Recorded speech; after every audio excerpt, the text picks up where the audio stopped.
നമസ്കാരം. മലയാളി വാർത്തയിലേക്ക് സ്വാഗതം.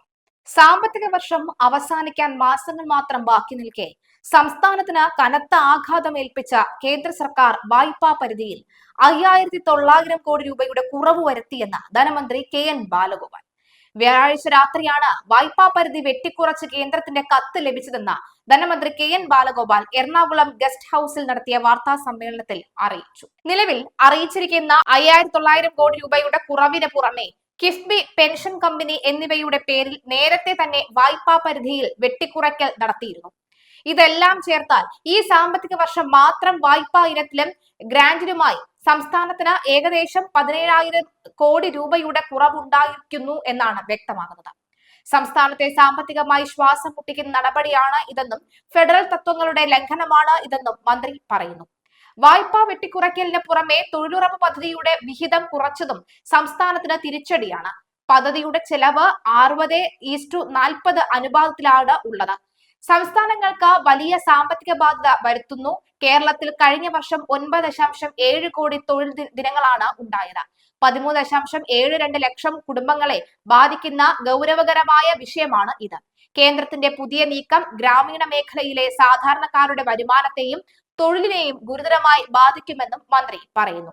GST നിരക്കുകൾ ഏകീകരിച്ചതിലൂടെയും സംസ്ഥാനങ്ങൾക്ക് വലിയ വരുമാന നഷ്ടമാണ് സംഭവിക്കുന്നത്. അടുത്ത വർഷം കേരളത്തിന് 8,000 മുതൽ 10,000 കോടി വരെ കുറവുണ്ടാകുമെന്ന് ഗുലാത്തി ഇൻസ്റ്റിറ്റ്യൂട്ടിന്റെ പഠനങ്ങൾ സൂചിപ്പിക്കുന്നു.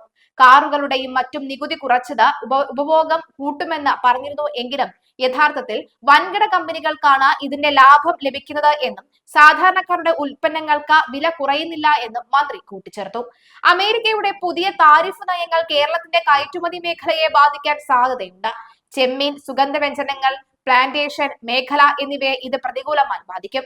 ഈ പ്രതിസന്ധി മറികടക്കാൻ മൂലധന നിക്ഷേപത്തിനായി 0.5% അധിക തുക അനുവദിക്കണമെന്ന് സംസ്ഥാനം ആവശ്യപ്പെട്ടിരുന്നു എങ്കിലും കേന്ദ്രം അത് പരിഗണിച്ചില്ല.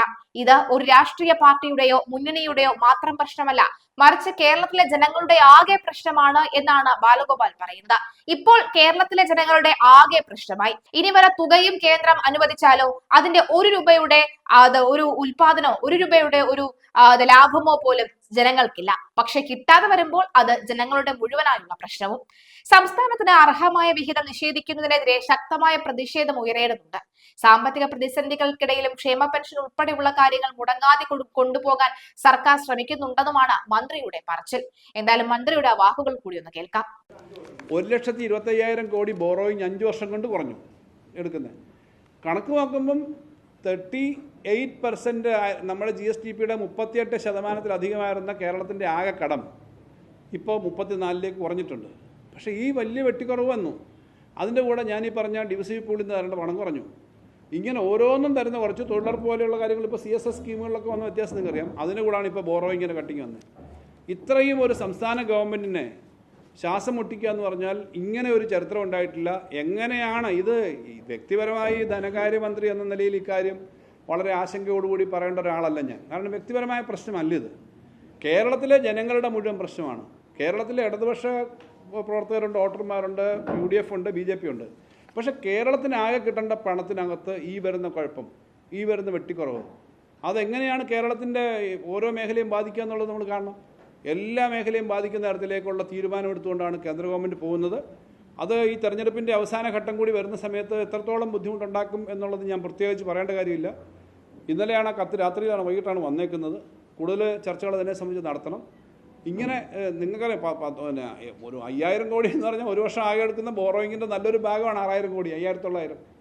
അത് അതനുസരിച്ചിട്ട് ഓരോ കൃത്യമായി നേരെ പ്രൊജക്റ്റ് ചെയ്ത് ഓരോ ദിവസവും ഓരോ മാസവും ചെയ്യേണ്ട കാര്യങ്ങൾ പ്രൊജക്റ്റ് ചെയ്തിട്ടാണ് ഏത് വകുപ്പും കാര്യങ്ങൾ ചെയ്യുക, ഗവൺമെൻറ് ചെയ്യുക. അവിടെയാണ് ഇത് വന്നേക്കുന്നത്. അപ്പോൾ ഇത്രയും ഒരു പിന്നെ വളരെ പ്രതികാരപരമായും ശ്വാസം മുട്ടിക്കുന്നതായ 2 കാര്യങ്ങൾ. തൊഴിലുറപ്പെന്ന് പറഞ്ഞാൽ ഈ പാവപ്പെട്ട 13 ലക്ഷം 9 കോടി തൊഴിൽ ദിനങ്ങൾ ചെയ്തിരുന്ന ആളുകൾക്ക് അവർക്ക് എന്ത് വരുമാനം ഇനി കിട്ടാൻ പോകുന്നത്? അവരെങ്ങനെ അവരുടെ ചെറിയ വരുമാനം കിട്ടും? അവരെങ്ങനെ ജീവിക്കും? അപ്പോൾ ഈ തരത്തിലുള്ള നിലപാടുകൾ എടുക്കുന്ന ഒരു അങ്ങേയറ്റം പ്രതിഷേധാർഹമായ കാര്യമാണ് ഇത്. കോപ്പറേറ്റീവ് ഫെഡറലിസം അല്ല, കൊയേഴ്സീവ് ഫെഡറലിസം അല്ല, ഒരു ഫെഡറലിസത്തിൻ്റെ അംശവും ഇല്ല. വെറും ഡിപ്പാർട്ട്മെൻറ്റ് പോലും ആക്കാതെ, ഡിപ്പാർട്ട്മെൻറ്റുകൾക്കുള്ള അവകാശം പോലും ഇല്ലാതെ ഒരു സംസ്ഥാനത്തെ, കേരളം അടക്കമുള്ള സംസ്ഥാനങ്ങളെ കൈകാര്യം ചെയ്യുന്ന ഒരു രീതി അങ്ങേയറ്റം പ്രതിഷേധാർഹമാണ്. അത് കേരളത്തിൻ്റെ ആകെ ഒരു പ്രതിഷേധം വരേണ്ട കാര്യമാണ്. എല്ലാവരുടെയും പ്രതിഷേധം വരേണ്ട ഒരു പ്രശ്നമാണ്. അത് പ്രതിഷേധം വേറൊന്നിനല്ല, ആരുടെയും വൈരാഗ്യം കാണിക്കാനല്ല. ഇത് തിരുത്തി കേരളത്തിന് അർഹമായത് കിട്ടണം. കാരണം ഏത് ഗവൺമെൻറ് ആയാലും 1,25,000 കോടി 5 വർഷം കൊണ്ട് കുറഞ്ഞെന്ന് പറഞ്ഞാൽ കിട്ടേണ്ട വരുമാനം മറ്റൊരു 1,20,000 കോടി കുറഞ്ഞെന്ന് പറഞ്ഞാൽ 5 ലക്ഷം കോടി കേരളത്തിൽ കഴിഞ്ഞ 5 വർഷമായി നിക്ഷേപിക്കപ്പെടേണ്ട, കേരളത്തിൻ്റെ ഫ്യൂച്ചർ ജനറേഷൻ ഉൾപ്പെടെ കിട്ടേണ്ട പണം നമുക്ക് കിട്ടുന്നില്ല എന്ന് പറഞ്ഞാൽ അത് അങ്ങേയറ്റം സംസ്ഥാനത്തിൻ്റെ താല്പര്യങ്ങളെ ഹനിക്കുന്നതാണ്, അങ്ങേയറ്റം പ്രതിഷേധാർഹമാണ്. ആ കാര്യം കത്തുകളിൽ കൂടി മാത്രം പറഞ്ഞാൽ പോരാ, പബ്ലിക്കായി പറയണമെന്നുള്ളത് കൊണ്ട് തന്നെയാണ് ഞാൻ ഇങ്ങനെ ഒരു പത്രസമ്മേളനം വിളിച്ചത്. ക്ഷേമ പെൻഷൻ മുടങ്ങുന്ന കാര്യത്തിലേക്ക് മാത്രമല്ലല്ലോ, ക്ഷേമ പെൻഷൻ്റെ പ്രശ്നം മാത്രമല്ല. ഒരു 10,000-12,000 കോടി രൂപയായിരിക്കും ഒരു ലാസ്റ്റ് ക്വാർട്ടറിലേക്കൊക്കെ കിട്ടാനുണ്ടാവുക.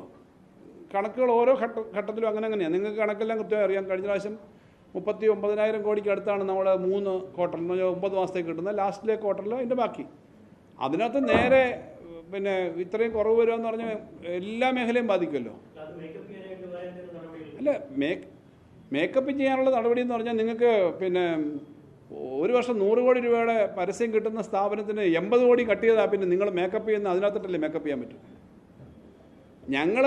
ഞാൻ മന്ത്രിയായി ചുമതല ഏറ്റെടുക്കുന്ന വർഷം, 2ാം പിണറായി സർക്കാരിൻ്റെ ആദ്യത്തെ വർഷം, ഞങ്ങൾക്ക് അതിന് തൊട്ട് മുമ്പത്തെ ആകെ ടാക്സും നോൺ ടാക്സ് വരുവാൻ 54,000 കോടിയായിരുന്നു. ഈ വർഷം അത് 1 ലക്ഷം കോടിയെങ്കിലും ആവും.